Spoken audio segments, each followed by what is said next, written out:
So, one of the things that happened is when we moved to Long Beach, um, is that I became acquainted again with my aunts, Aunt Nona and Aunt Margie, Auntie Marg as we called her, and Mommy Known. They were really important women in my lives because they were kind of substitute mothers for me.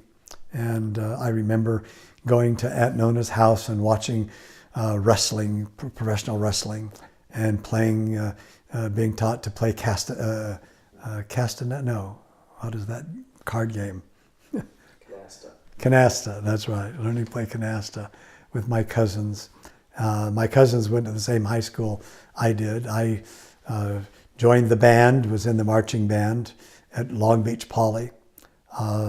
Bill and I both worked. And then in between my junior and my senior year, we moved to the other side of town. We moved to East Long Beach, and I started going to Woodrow Wilson High School. That was my senior year. And at Woodrow Wilson, I really fit in with the church kids. And by this time, I was the only one going to church in our family. I would get up on Sunday mornings and ride the bus to church, to the Long Beach First Ward initially. And then when we moved over to East Long Beach out there, then my father started going back to church. And I think even for a time, Bill went back to church.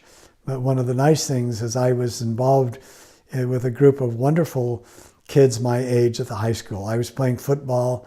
I belonged to a car club, even though I didn't own a car. I had the jacket. and had my first girlfriends. And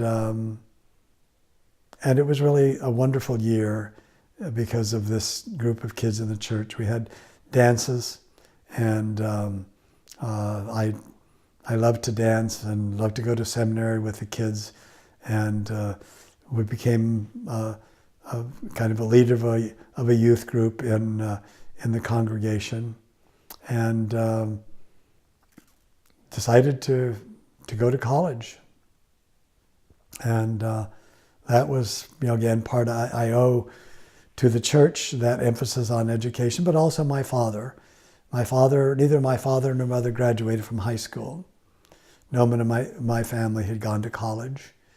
And I was excited and determined to do that.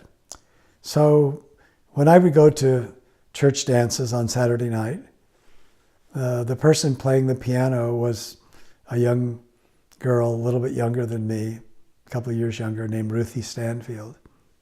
And I didn't pay much attention to her because I was dancing with all of the other girls.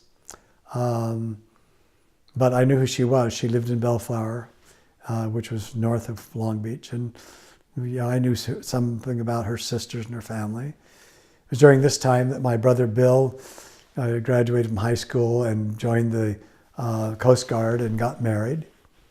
Then I went off to BYU and started college. I didn't have much ambition. I didn't think I was smart.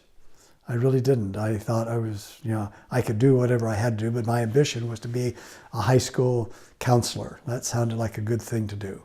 So I went to BYU, and going to BYU was an exciting thing to me. First time away from home, except when all of those times I was away from home as a child, which wasn't the same, obviously. But I immediately made lots of friends.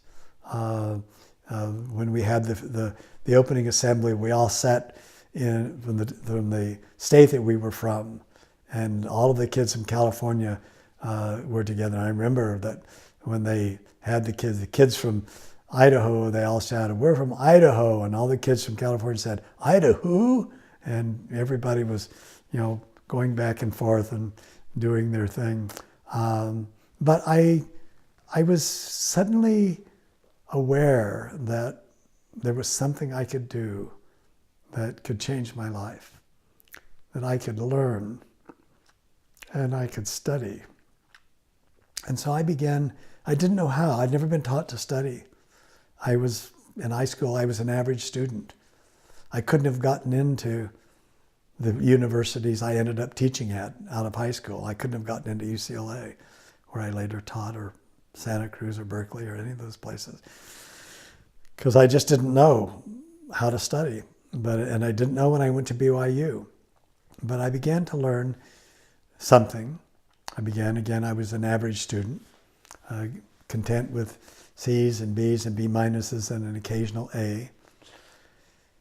I learned pretty quickly that it was important to find good teachers.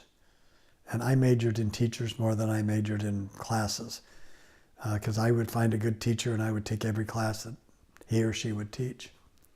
I remember my freshman English class taught by J. Golden Taylor. I remember the first day of college. He said, take out a piece of paper, and we all did, and he said, I want you to write an essay about your latest intellectual experience. And I sat there, unable to write anything, because I couldn't think of an intellectual experience I'd had. But I said to myself, if anybody ever asks me that question again, I'm going to be ready. Nobody has, but I am ready. That was an interesting class. He was a maverick teacher. I took Book of Mormon from Reed Bankhead.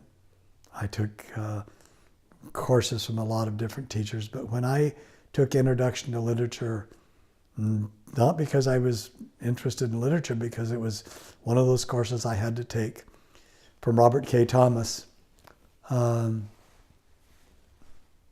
that also was a life-changing experience. Bob Thomas was probably the most gifted teacher I've ever had. And he saw something in me that I didn't know was there. And I learned something. I learned a lot from him. I learned a lot about life. I learned a lot about literature.